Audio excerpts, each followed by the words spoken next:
I think it was in 1997, 3 years after we started, where we played over there. I got so into it because of the crowd that I was banging my head so hard, and I lifted my guitar up and I hit my head. Oh. And to this day, my hair doesn't grow on right here because I split it open like an MMA fighter, and there's blood going down my face and all over my guitar. And the people in the crowd were like,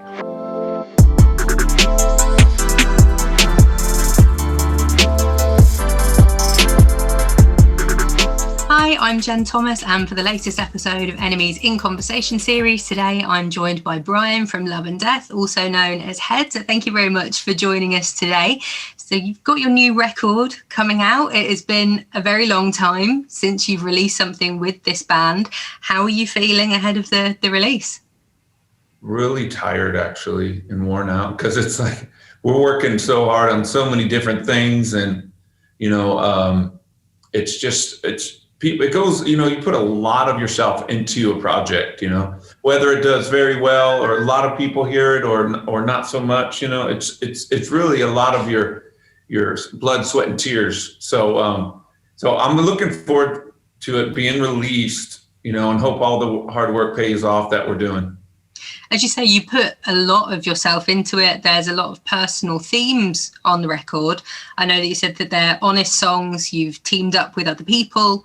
There's lots of subjects in there like depression and mental health and trauma.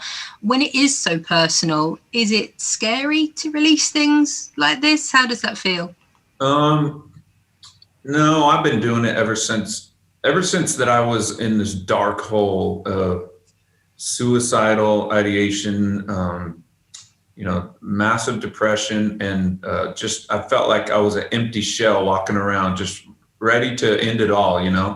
I felt like ever since then, once I got to a place where I can really feel like I want to live again, that I felt like I needed to share the dark points of my life, the dark thoughts, the dark just patterns that I fell into, because I want to help others who are still there, and I got out of it. And so I want people to know, look, you can get out of it too. I got out of it. I was in the worst, like, dungeon, if you will. And so that's it, but a lot of the songs are a collaborative effort. So I think people can get different meanings as they listen. Some of the songs are more personal to me than others. But some of the songs, like, there's a couple that I didn't even write, but they're personal to me. Mm-hmm. Like Down, Buried Beneath. I feel like I'm running out of time, just like we're all buried with, something's burying us in our lives at one point or another. And so for me, it just took me back to the darkest times of my life, but for other people, it could be something else. And what you mentioned there, that it's for people who may also be experiencing that, something to help them and encourage them. What sort of feedback have you had from fans and people that have listened to the songs, either from the singles you've released so far or from the music you've released in the past? What sort of things have they said to you? I've got a lot of, I've learned from the best. One of my favorite singers is in my band, Korn. So I've learned from the best, and he's been so influential to so many people, and me especially, so I can, share all of my personal things through music and words and speaking and all that stuff. And I've heard a lot of people just tell me that, they thank me for being so vocal, because, when I did leave Korn and do all that, I was kind of the laughing stock of the rock world and whatnot. And I was coming off of drugs, so I was crazy, saying weird things, but I had the courage. People respect my courage to walk away on behalf of my little child. That was it. And I found the faith, and I did all that, but it was the respect of a father that had so much love for his little girl that he made a huge sacrifice and a huge just exit from success and fame and everything to focus on her. So a lot of people have been touched by that. And I've seen, what the coolest thing is, I've seen a lot of dads thank me because they became better fathers because of what they watched me go through and whatnot. And so that's priceless, So that must be the best thing. And it's clear from looking at your social media that you're incredibly proud of your daughter. I know you did that documentary together where you were going over everything. So it must be quite surreal in some ways to look back at everything that you've both been through now and sort of come out on the other side and be incredibly proud of everything she's achieved as well. Right. Totally. I mean, I'm just very proud right now and grateful. I think I told you that last time we talked. I just feel grateful. It's like flowing out of me, just like, and me and Jonathan and Monkey were talking last night on text, and we were just like, man, Jonathan, I think said, it's so cool we get to do this still after, everything we've done. And it's just, I think everyone's feeling it, not being able to tour, but it just makes you reflect, right? Yeah. So yeah, that was cool to see. It's a very surreal time, I think, for everybody with the pandemic. So what has it been like for you making this record, working on this record throughout a pandemic around the world? I mean, how much of this record was written before the pandemic, or has it all been done throughout it? It would like about half or a little bit more than half was written before the pandemic, and then the pandemic gave us the time to finish it. Mm-hmm. So, but we wrote like one or two songs a year since 2015. Yeah. And just not in a hurry, but always wanting to have a record out. Like I remember 2015, I was like, 2016, I was telling fans we'll be able to get it out 2016. And then that didn't happen. Then we regrouped in 2017, and I was able to tell them in 2018, it's going to come out. And it kept going and going. And so, yeah, it finally all came together. And how was it working on this record after that time, having this build up? As you say, you didn't have the rush at first if you've been doing one or two tracks a year. But how has it been to be back? Did you miss it? I did miss it. And I really feel like it's in its proper form right now, the Love and Death Project, because there's different, I love the vocal variations. There's JR sings and I sing, but then we have guests like Keith Wallen from Breaking Benjamin. We have Lacey Sturm, ex-Flyleaf, and it's just like really cool to share vocal duties, because I did all the vocals last record, and I just don't really like love singing. I like it, and I need help with it. So I use JR's pretty melodies, to come in and do it, and I've never done a track where I sang with a female, because I haven't done a whole lot of singing. And so that's a first and like a dream come true for me to do a song with Lacey. And she just killed it. She's just this little tiny girl, has this giant of a voice, and so blown away. We just released Hunter from a song called The Hunter with Keith Wallen, and his voice is just soaring as well. So that's my favorite part of it, is to collaborate with all these different people. And just, like I said, it is a dream come true for me. I know I've had a lot of success, but I still have things that I've never done. Like I just mentioned some of these things. You mentioned there about working with Keith, and it seems like you have a really great musical friendship. Like in one of your Instagram posts, you described him as a musical genius. So how has it been working with him? Is it something that you always wanted to do? Yeah, Keith, once I met him through Jason. Jason's just amazing. Jason Rao, who produced it with Joe Rickard. Jason, he's in Breaking Benjamin. And so he told me, he's like, you got to meet this guy, Keith. He's like, because Ben is very meticulous with his performance, and the guys playing has to be like so on. Korn's like crazy on stage. We're a little bit looser, but they're just like do. And their harmonies and whatnot. Sometimes there's 3-part harmonies going on, and Keith does the high ones, and Jason's like, you got to hear Keith. And so I went and watched Breaking Benjamin and just saw Keith. He's so good that Ben gave him a song to sing by himself, during their show. So yeah, and then I started working with him. Keith wrote, what did he write? He wrote The Hunter. Yeah, he wrote The Hunter years ago with us. And then a couple other songs too. I don't remember what made it on the record, but I just saw right away how poetic he was. He would think of themes for songs in words that rhyme that were so poetic and emotional, and I really, really love it. It's right up my alley. I love that type of poetry, if you will, lyric writing that he does. So I was blown away and so stoked to work with him. And talking about Lacey from Flyleaf, as you say, tiny little girl with the big voice, and that track on the record, I think, is going to take a lot of people by surprise. I know I've mentioned this before, that I listened to it about 2 or 3 times before I realized what it was, and it was the Justin Bieber cover. And I thought, why do I know the words to this already? Because sometimes you listen to a tune and you automatically pick up the lyrics, and then went, no way, it's this. So how did that come about? Like, how did you end up covering a Justin Bieber song?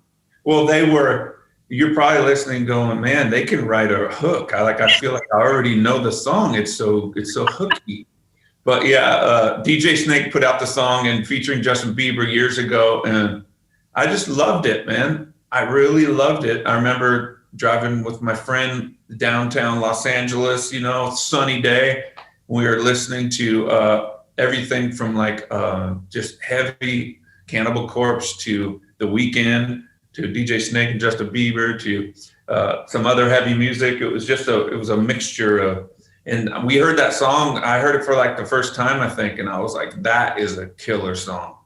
That's just, even though it's like a little bit, bubblegummy or whatever, Let Me Love You, but don't we all want love in this world, right? I thought it was a good song. I felt it in my soul. So JR sent, I don't know, it's like 2018 or something. He's like, hey, I got an idea. Because last record we covered Devo Whip It. So we'd like to do like crazy covers that make people go, whoa. And so he sent me that. And I was like, yep, that's it. And I immediately had the vision of having a female singer on it. And my head went right to Lacey because I love her. She's amazing.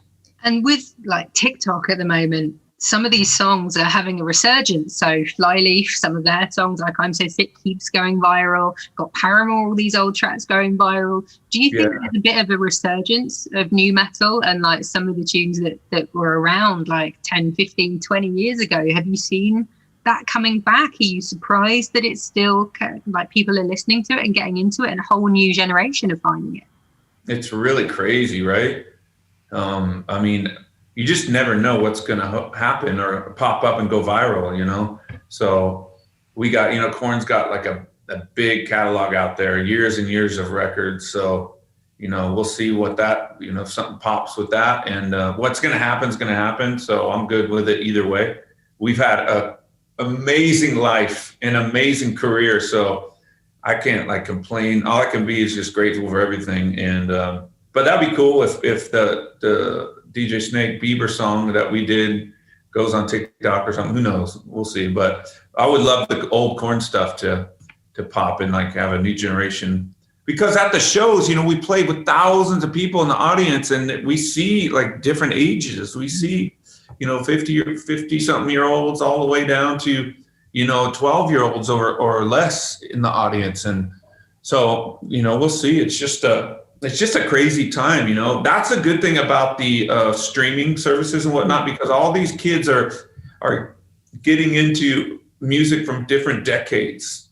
Yeah. And I like that because there's appreciation for it, and it can help resurge an artist's career too, which is cool. Well, I know Papa Roach have gone and re-recorded Last Resort with a TikTok star, with a guy off there, and people are loving it because it's got this different sound. Again, a bit like your Bieber cover, where they've kind of gone the other way, where they've taken the song and made it a bit poppier.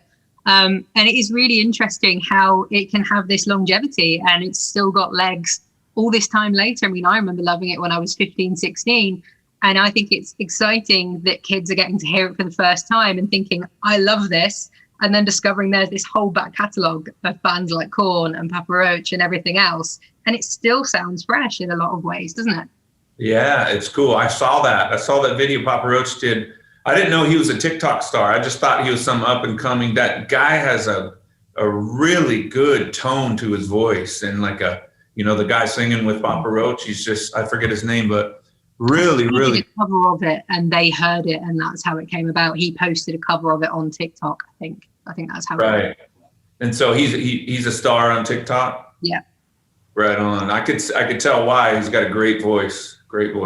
I Even like about that. Fleetwood Mac, we say about different decades. Fleetwood Mac, all of the kids were then listening to. So kind of going back even further, they were doing all these videos of like skateboarding to it, and it's really capturing people's imaginations.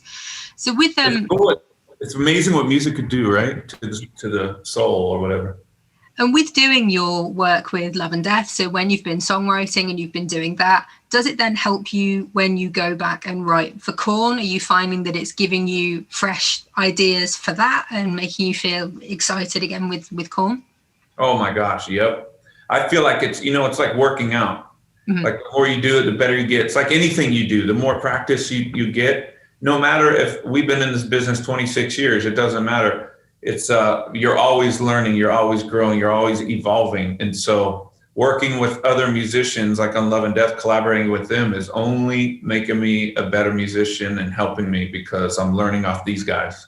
So I love working with Korn. Korn is we're like a jam band. We'll go in there and just jam together and hang out.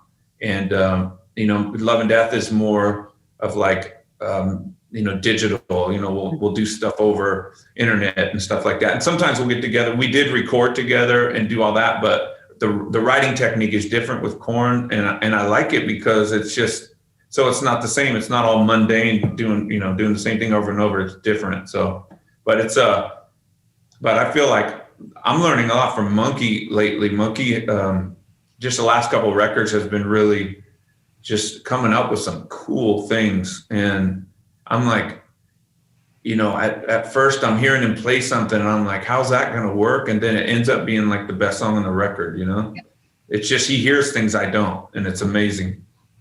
And I guess that's part of the best thing about working together, and particularly as you have known each other for so long, it must still be great that you can still surprise each other. Right. Totally. It's, I don't mean to sound all sappy, but it's just grateful, It's like to be able to do this and still feel this passion all these years. I thought I would be so washed up by the time I was this age, when I was in my 20s. I'm like, yeah, 50, it'll be over,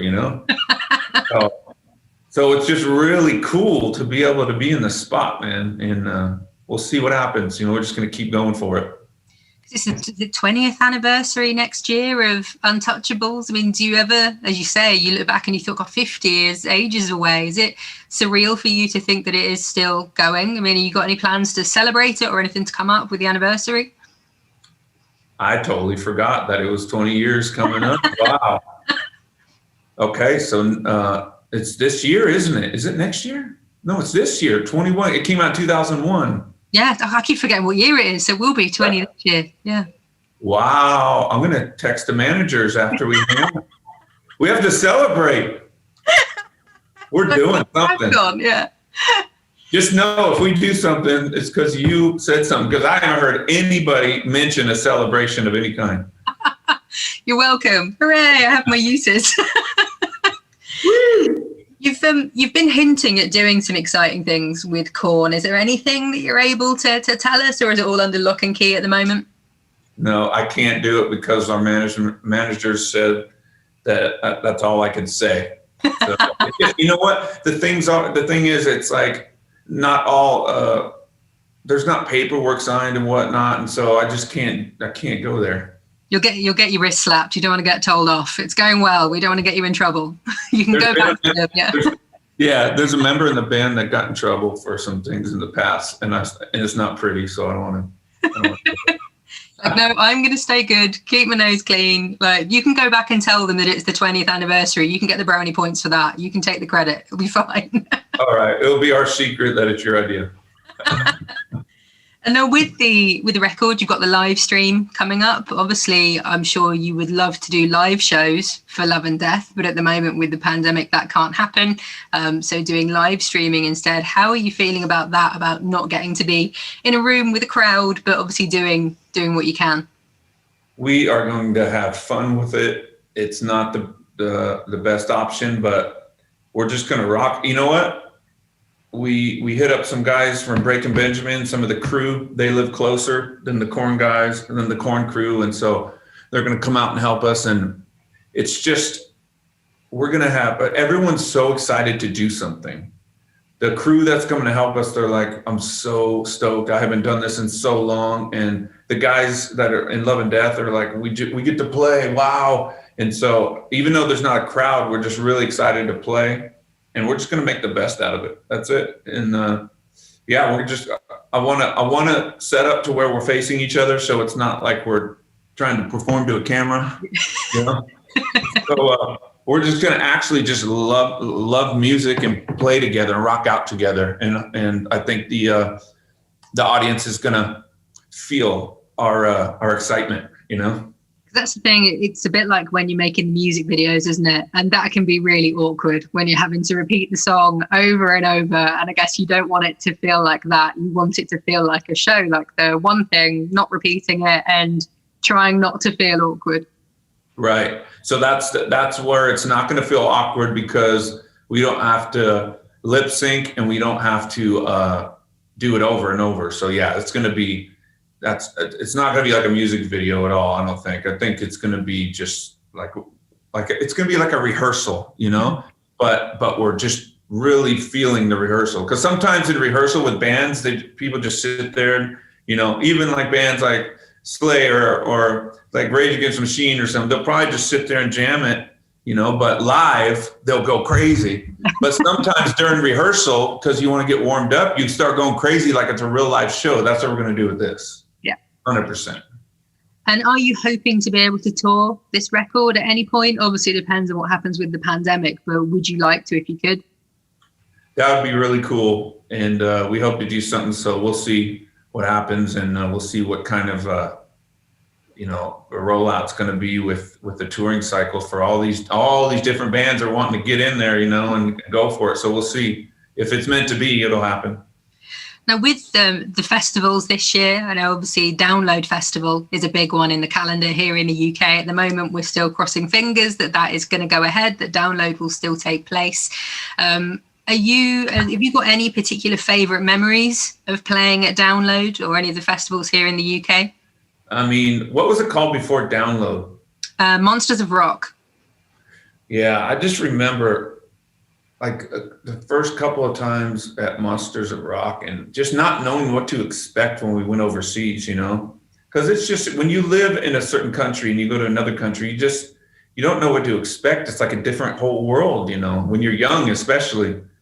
And I remember the crowd just going completely nuts. And it's like, I remember going to each country for the first time, like in Europe or South America or Australia, New Zealand. And I would just be like, man, this is my favorite country. You know, this is my favorite country. Our fans went so nuts, especially they were kids, you know, back then. But I remember the Monsters of Rock, just massive dust everywhere and just people jumping. And I think it was in 1997, 3 years after we started, where we played over there. I got so into it because of the crowd that I was banging my head so hard, and I lifted my guitar up and I hit my head. Ooh. And to this day, my hair doesn't grow on right here because I split it open like an MMA fighter, and there's blood going down my face and all over my guitar. And the people in the crowd were like, and it was awesome. It was like a Manson show or something, you know, where he cut himself and blood everywhere. I was like, yeah, this is rock and roll. But it was pretty good, man. It got me good. After the show, we had medics there and everything. But yeah, that's a good memory. Bleeding for your art, quite literally, like just on stage, getting so carried away, splitting your eyebrow open. Yeah, definitely rock and roll. Right. Yep. Definitely. I think with the British festivals, a lot of the time it is mostly just mud. I think that's what a lot of the American bands get used to because of the weather and the rain.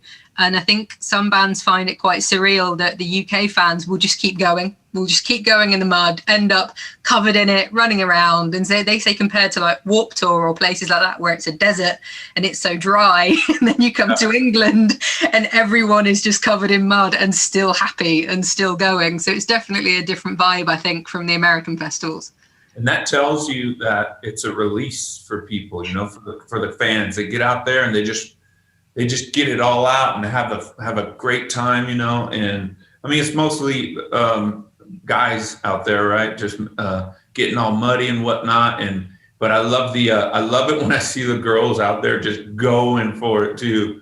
I was going to say some of the girls are worse. Some of the girls will. Yeah, that's amazing.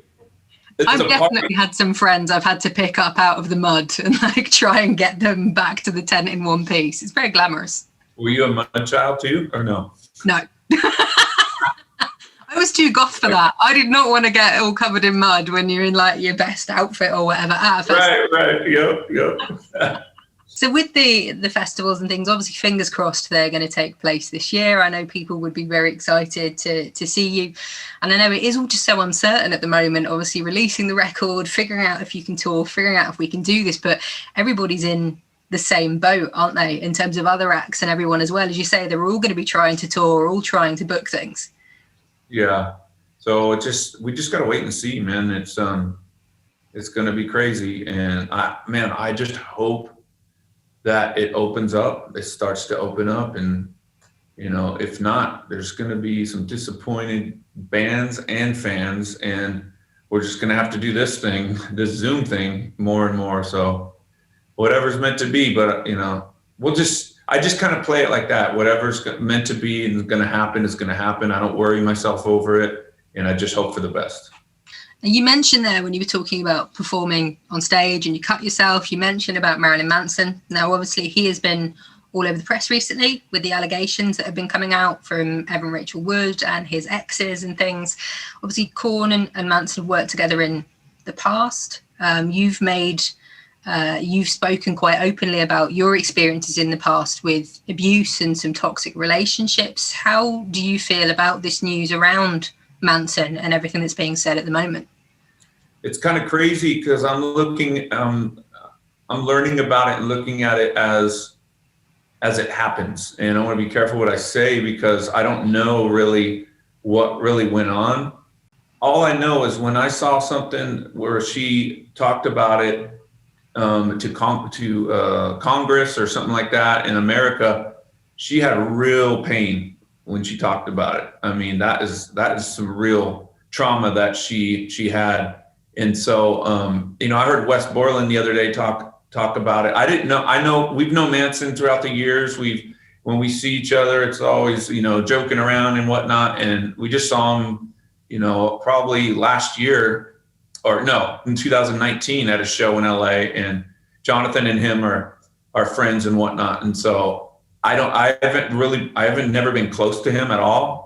And so I haven't seen some of that, but just hearing Wes Borland talk about that he saw some crazy things, when Evan was and Manson were together, it's pretty crazy. So I feel for her because I see true pain on her voice when she speaks. And if, I just hope that Manson kid, if it's true that he can own up to it and get help, because I don't know, but I hear stories that he's, got massive drug problems over the years. I don't know how he is now. Hopefully he's healthy, but we want him to have a long life. We want him to be here for a long time. We want to get better as humans. I'm very vocal about how I screwed up. I was in an abusive relationship, and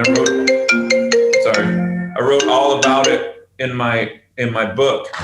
And so, just owning up to your stuff and facing your demons and becoming a better person. Even Marilyn Manson could do that. People say he's evil and this or whatnot. And I like how Wes Borland ended his conversation where he said, look, there's obviously a massive cancel culture out there, but there is redemption for people that do horrible things. So, if Manson did some of this stuff, like, he just needs to get help like everybody else. And I wish the best for him and Evan Rachel Wood. And, I hope that the world grows from this and becomes a better place. And it's obvious how much your faith means to you. I know, as you said at the beginning, that you made a huge sacrifice when you left Korn for your daughter. And as you said, you've been through a lot with addiction and things, and finding God and your faith was a big part of that. How has that continued to help you throughout the pandemic, and how much of an influence do you think it has on your music that you're making? Ooh, great question. You know, in the beginning, like in the beginning of the Bible, it talks about the Garden of Eden, and people think it's like there's a real garden and there's a real snake and there's a real, you know, all this stuff. To me, what it symbolized, Eden means pleasure, it means bliss, it means like just perfection. And so to me, it's like the end goal of all of us humans is finding that place, going back to that place that talks about, where our souls and our minds and our consciousness are really at one with God and at peace and in bliss and in pleasure inside. I'm talking emotions, no toxic emotions, no depression, none of that stuff. So in meditation and contemplation and relationship prayer, like quiet prayer is a big thing for me, you know, just so I can kind of engage with the spirit, you know, of God, which is love. And so that really empowers me to, I talked to a guy yesterday. He said, "You look comfortable in your own skin." I've always envisioned you like a man that's comfortable in his own skin. And he was young, so he's only seen me the last 8 years or 10 years or whatever. And I'm very comfortable in my skin, and I could totally just. The pandemic came, you know, I center inside, and I just know that, you know, that everything's going to work out. And faith, the word faith can translate to trust. Mm-hmm. And so I have a massive trust in the divine to take care of everything that we go through and turn good from it in some way, even though it looks really ugly sometimes in life. I just have a deep trust that it's going to turn around and be okay. And I think that it spills over to the music, the second part of your question, in a way to where I want people to find that peace in life, because so many people are on the edge and suffering depression and mental health and whatnot. And that Eden that I talked about, that pleasure and that peace in the soul, I really want people to have that. And so I think, you know, the music, it comes through the music, but it also comes through the lyrics. But the cool thing is I believe a certain way, and I do things spiritually in one way, but all the guys that write with me in Korn and Love and Death and, you know, the Breaking Benjamin guys who wrote on the record, they see things different, and that's okay. We're all the same on this planet, but we don't have to feel and believe and look at things the same. And so it just really works. It really works together. And so, you know, I think that they'll, like, writing with other people will ground me. If I go too far off over here where it's too abstract, they'll bring me in to make it like, well, let's make it make sense to the average person, you know. And so it's a good collaborative effort. So you don't have to have read the Bible or know it back to front to understand the lyrics. So it's trying to make it in a way that it may have an influence, but it's not overtly there, that, as you say, may turn people off if they don't share your faith, or be confused if they don't understand it. Right. I mean, there's 0 songs on this new Love and Death where you wouldn't understand it. I mean, a lot of it's just real life stuff, you know. And so I've found balance a lot, because the faith and that spiritual life is who I am. It's the foundation of who I am. But, you know, I've found such balance that I just enjoy life, you know, whether it's music, whether it's, you know, with Korn or Love and Death or doing other things in life, you know, it just doesn't matter that we're all different, you know, because I love people, whoever they are, you know, and wherever they're at, it doesn't matter. We're all the same. We're just in this world trying to figure it out. Well, you've had a fascinating career, a fascinating life. We could easily talk for another half an hour, but thank you very much for your time today. Really appreciate it, and good luck with the album. Awesome. Thank you very much. Good to see you again, and be safe.